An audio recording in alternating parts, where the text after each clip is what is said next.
Anda semua. Semoga tetap dalam keadaan sehat menjelang Open Mainnet yang katanya akan dibuka pada akhir tahun 2024. Kenapa saya menggunakan katanya pada kalimat tadi? Terus terang, bagi saya pribadi, Open Mainnet nanti sepertinya agak mengkhawatirkan. Ada 4 hal yang ingin saya bahas di sini. Yang pertama, KYC.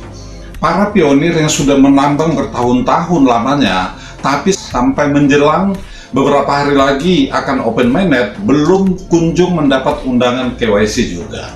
Yang kedua, KYC tentatif.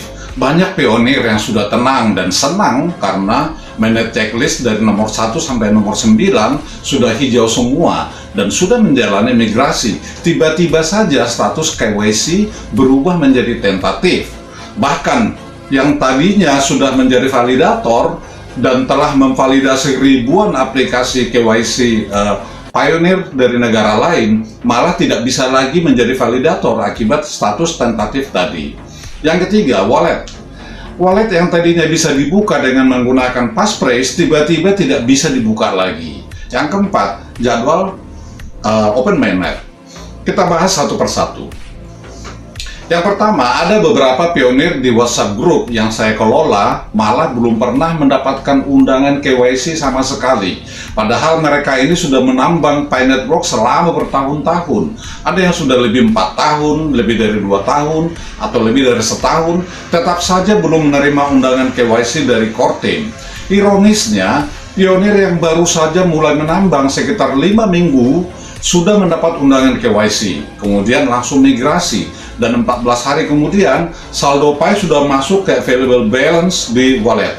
Ada apa ini? Saya sendiri sudah menambang sejak tanggal 8 Agustus 2021, akan tetapi baru menerima undangan KYC pada April 2024. Bayangkan, menunggu dengan sabar dan setiap hari selalu aktif menambang. Puji Tuhan, saya langsung lulus KYC, lalu ditawari menjadi validator yang langsung saya ambil sebab ingin membantu validasi pionir lainnya. Kemudian mengikuti proses migrasi dan 14 hari berikutnya saldo sudah tersedia di available balance di wallet. Sempat memvalidasi sekitar 2.800-an aplikasi KYC pioneer lainnya, tiba-tiba saja status KYC saya berubah menjadi tentatif. Kita bahas mengenai hal ini pada poin kedua nanti. Oke lah, kita tahu kalau undangan KYC ini tidak dilakukan langsung oleh core team. Gak mungkin juga lah mereka melakukan validasi KYC untuk puluhan juta pionir di seluruh dunia. Tentu saja undangan KYC ini dilakukan oleh software yang dimiliki oleh core team dan dilakukan secara random atau acak. Tetapi saya curiga algoritma software itu tidak benar-benar melakukannya secara random. Buktinya, kenapa setiap pionir yang baru menambang pada umumnya langsung mendapatkan undangan KYC, lulus dan langsung migrasi? Apakah memang algoritmanya disetting sedemikian rupa untuk memprioritaskan pionir baru demi mencapai kuota penambang agar segera Open Mainnet? Bagi saya itu nggak fair juga lah. Justru seharusnya pionir lama yang harus diprioritaskan agar mereka bisa menginfluence calon pionir untuk menambang Pi. Logikanya, bagaimana pionir lama bisa menginfluence calon pionir baru jika pionir lama tidak bisa menunjukkan progresnya? Kejadian seperti itu juga terjadi pada diri saya sendiri. Beberapa hari setelah menambang, saya langsung invite beberapa referral. Begitu mulai tahap pertama KYC sekitar bulan Juni 2022 kalau tidak salah, hampir setengahnya mereka langsung mendapat undangan KYC, lulus dan segera migrasi. Tetapi saya masih harus menunggu 2 tahun 8 bulan lagi lamanya. Saya mengundang referral baru pada bulan September 2024 barusan, namanya Lishan. Bulan depannya yaitu Oktober 2024 ketika koin Pi yang dia tambang baru terkumpul sekitar 12 koin, langsung menerima undangan KYC. Beberapa hari kemudian dikonfirmasi lulus, ditawari menjadi validator, kemudian melakukan migrasi dengan available balance 1,8 Pi. Apakah fair jika mengingat banyak pionir yang menambang bertahun-tahun dan telah mengumpulkan puluhan ribu koin tetapi belum menerima undangan KYC sama sekali? Memang sih, Pada notifikasi disebutkan setiap pionir diwajibkan menyerahkan formulir KYC sebelum tenggat waktu atau grace period yang sudah diundur 2 kali dan terakhir batas waktunya adalah 31 Desember 2024. Akan tetapi mana formulirnya? Kan tidak ada juga. Berarti KYC memang harus menunggu undangan dari algoritma software milik Kortim sendiri kan, dan pionir hanya bisa pasrah menunggu nasib saja. Tetapi saya selalu menjawab untuk menguatkan hati para pionir. Sabar dan tunggu saja, semua akan indah pada waktunya. Dan mereka akhirnya terus bersabar mengingat saya sudah membuktikan sendiri kesabaran saya yang pada akhirnya berbuah manis. Hanya saja pertanyaannya adalah sampai kapan mereka harus bersabar sementara batas waktu KYC hanya tinggal hitungan hari sebelum open mainnet. Mereka mempertanyakan beberapa hal yang tidak atau belum bisa saya jawab. Apakah masih ada kemungkinan KYC nanti setelah open mainnet? Atau apakah kami akan ditinggalkan begitu saja tidak ikut open mainnet? Sekarang kita masuk ke poin kedua. Betapa senangnya hati para pionir saat mereka sudah dinyatakan lulus KYC. Mainnet checklist nomor 1 sampai nomor 9 sudah hijau semua. Sudah migrasi ke saldo wallet. Sudah menjadi validator pula. Tiba-tiba tanpa ada badai maupun angin puting beliung, status KYC mereka berubah menjadi tentatif. Tidak bisa menjadi validator pula. Dan konyolnya, tidak ada sedikit pun notifikasi yang cukup memuaskan para pionir dari Kortim tentang hal ini. Hanya persetujuan sementara setelah pemeriksaan tambahan sebelum migrasi, status KYC Anda diubah menjadi KYC sementara sambil menunggu pemeriksaan tambahan. Petunjuk lebih lanjut akan menginformasikan langkah Anda selanjutnya untuk menyelesaikan status tentatif. Dilanjutkan dengan permohonan untuk menjadi validator yang juga sudah tidak bisa diikuti. Tidak lebih, tidak kurang. Hal ini juga terjadi pada diri saya sendiri loh. Hati sudah tenang sebab tinggal menunggu open mainnet dan menikmati hasil penambangan selama 3 tahun lebih. Tiba-tiba dibuat khawatir. Ada apa? Jika memang sejak awal masih ada data atau informasi yang kurang dalam proses KYC, seharusnya algoritma Pi Network bisa menginformasi dong. Kenapa harus sekarang menjelang open mainnet yang tinggal beberapa hari saja? Dan ternyata hal ini tidak terjadi hanya pada diri saya sendiri. Beberapa member WhatsApp grup saya juga mengalami hal yang sama. Bahkan, Lisian yang baru menambang September 2024 tadi itu pun juga mengalami hal yang sama. Sekarang, tidak bisa lagi menjadi validator. Saya rasa, algoritma Pi Network ini harus disempurnakan lagi. Jika Pi Network memang ingin mencapai jumlah kuota pionir sebanyak-banyaknya. Ya, seleksinya dilakukan secara prudent alias hati-hati dan saksama. Jangan mengecewakan. Meski demikian, banyak juga pionir yang tadinya mengalami hal seperti itu dan akhirnya berubah status KYC dari tentatif menjadi lulus. Beruntunglah mereka. Tetapi pertanyaan yang belum atau tidak bisa saya jawab, yang juga menjadi pertanyaan saya sampai sekarang adalah bagaimana nasib para pionir yang telah menambang bertahun-tahun tidak kunjung menerima undangan KYC atau status KYC tentatif saat open mainnet nanti? Kita masuk ke poin ketiga. Seorang pionir mempertanyakan, mengapa wallet yang tadinya bisa dibuka dengan menggunakan passphrase tiba-tiba tidak bisa dibuka lagi? Terus terang, sampai sekarang saya tidak bisa menemukan solusinya. Saya tanya balik, apa pernah ditawari pihak lain untuk dibeli koin Pi Anda? Dia jawab, pernah, tapi saya tidak mau. Lalu saya tanya lagi, apakah Bapak pernah diminta untuk memasukkan passphrase ke aplikasi arahan mereka? Dia jawab, pernah, tetapi saya tidak menurutinya. Sejak itulah walletnya tidak bisa dibuka lagi. Tetapi saldo wallet tetap ada. Tidak ada perubahan sama sekali. Yang pasti, ini menurut dia loh ya, katanya dia sudah memasukkan passphrase dengan benar dan tepat kata per kata setiap kali hendak membuka wallet dan selalu gagal. Tepatnya 24 kata. Nah loh, tetapi menurut saya, jika semua hal yang disebutkan tadi itu benar, saya kira kesalahan hanya ada pada pionir itu. Jika saja dari sejak awal dia mengcopy paste passphrase ke wallet, saya rasa tidak ada masalah. Tidak mengetikkan kata demi kata. Masalahnya, sebelum kejadian permintaan jual koin itu, dia bisa membuka walletnya. Hayo, Barangkali ada pionir yang bisa membantu menjelaskannya. Silakan tulis komentar Anda di kolom komen. Sekarang kita masuk pada poin keempat dan terakhir dari tutorial ini.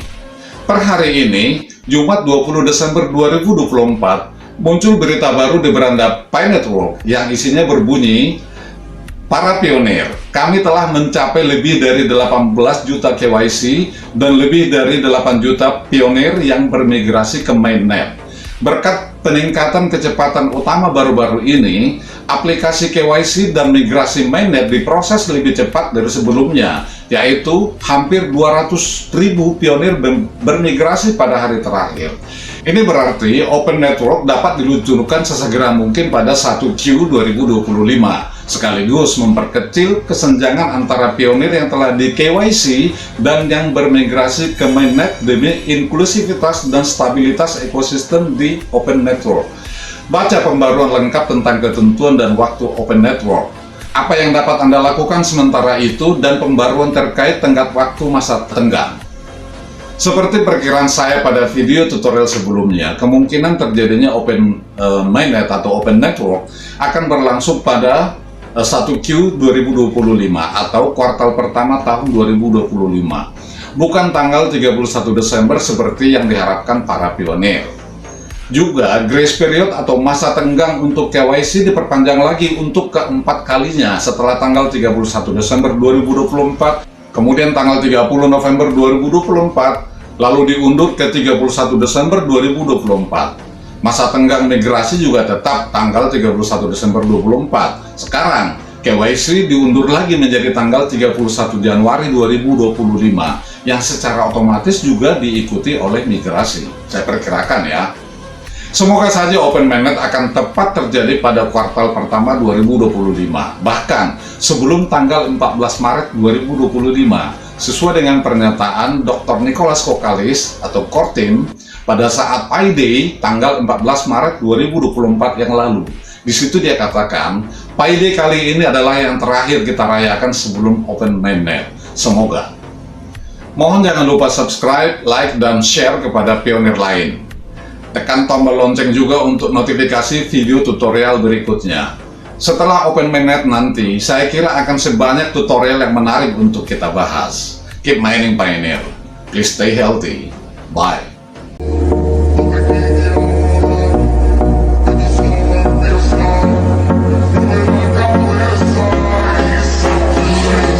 Here are some of the most popular nutritional supplement products on the market and how Live Good compares. You've got AG1, $99, non-organic. You don't even know what's in the product. Here's another one, $59, not even close to organic. Higher quality, USDA certified organic. Live Good Super Greens, just $24 retail, $18 for members. You guys have seen this one, Super Beets. One ingredient, not even organic, probably cost $3 to make. They're selling it for $40. This is the highest quality cardiovascular health product ever created, USDA certified organic. Live Good Super Reds. How about Momentous, one of the better known nutritional supplement brands out there. This is their creatine. They sell it for $40. This is our higher quality creatine plus HMB for brain health. Just $24.95 retail, $19.95 for members. How about Thorne? You hear about them a lot. They're spending a ton of money trying to get their name out there for low quality products. This is their whey protein isolate, $62 for 30 servings, over $2 a serving. This is our higher quality whey protein isolate with colostrum, 30 servings, just $34.95 retail, $29.95 for members, less than half the price for a higher quality product. You've heard of Liquid IV. This is $24 for just 16 servings. That's almost $50 for 30. Same thing with LMNT, $45 for this pack of 30. This is a higher quality hydration amplifier from Live Good. $24.95 retail, $19.95 member price. That's the Live Good difference. That's why we're the fastest growing company in the industry. If you haven't tried our products yet, make sure you order today. Every one comes with a 90-day empty bottle money back guarantee. You've got nothing to lose, your health to gain. You're gonna love them. Thanks for watching. Have an awesome day. Goodbye, guys. Oke, yang tadi barusan menyampaikan mengenai produk itu adalah CEO dari perusahaan yang bernama Glenn Glinsky. Nah, jadi selain produk kesehatan yang ditawarkan oleh Labgood, di sini juga ada yang namanya produk untuk perawatan kulit untuk pria dan wanita, dan masih banyak produk lainnya untuk perawatan tubuh. Dan yang lebih kerennya di sini ada garansi 100% uang kembali, teman-teman. Jika teman-teman tidak merasakan manfaat apapun dari produk di sini, cukup kembalikan botol kosongnya, 100% uang teman-teman akan dikembalikan tanpa potongan sepeser pun. Dan seperti yang disampaikan oleh Glenn Glinsky barusan, kalian di sini akan mendapatkan harga produk yaitu dengan harga grosir atau dengan harga pabrik. Jadi sangat terjangkau, teman-teman, di sini produknya. Mengenai halal atau tidaknya itu tidak perlu diragukan, teman-teman. Dijamin halal karena produk di sini tidak ada unsur hewan, semua murni dari buah-buahan dan sayuran. Dan semua produk memiliki sertifikat resmi. Dan agar lebih lengkap, gua juga bagikan info peluang bisnis dari produk ini. Jadi selain menyediakan produk yang super keren, di sini kita juga bisa ikut berpartisipasi dalam bisnisnya. Dan di bisnis di produk ini sudah masuk di lebih dari 200 negara, teman-teman. Jadi di sini sangat lengkap, teman-teman. Selain produknya memberikan manfaat kesehatan, kita juga bisa memperoleh kebebasan finansial. Artinya bukan hanya sehat, tapi kita juga bisa menghasilkan uang yang banyak jika mengerjakan bisnisnya. Tapi jika teman-teman hanya tertarik dengan produknya saja, tanpa menjalankan bisnisnya itu juga boleh. Tentunya di sini kita bebas memilih. Bagi teman-teman yang tertarik dengan produknya saja atau sekaligus dengan bisnisnya, silahkan untuk hubungi kami di no WhatsApp berikut ini. Atau teman-teman bisa langsung bergabung di grup WhatsApp kami. Linknya ada di kolom deskripsi atau di kolom komentar. Number 2 helps all of you guys generate some extra income in your spare time from home. Some of you guys generate some serious extra income in your spare time from home. I mean, diamonds are still averaging over $10,000 a month in income. Our diamond bonus pool was about $2,000 again this month. Number of diamonds goes up, volume goes up, those numbers stay almost the same. The crown diamond bonus I think was over $30,000 this month. Big numbers, guys, and it's just the beginning. Semoga bermanfaat infonya, teman-teman semua. Sekian, terima kasih. Assalamualaikum warahmatullahi wabarakatuh.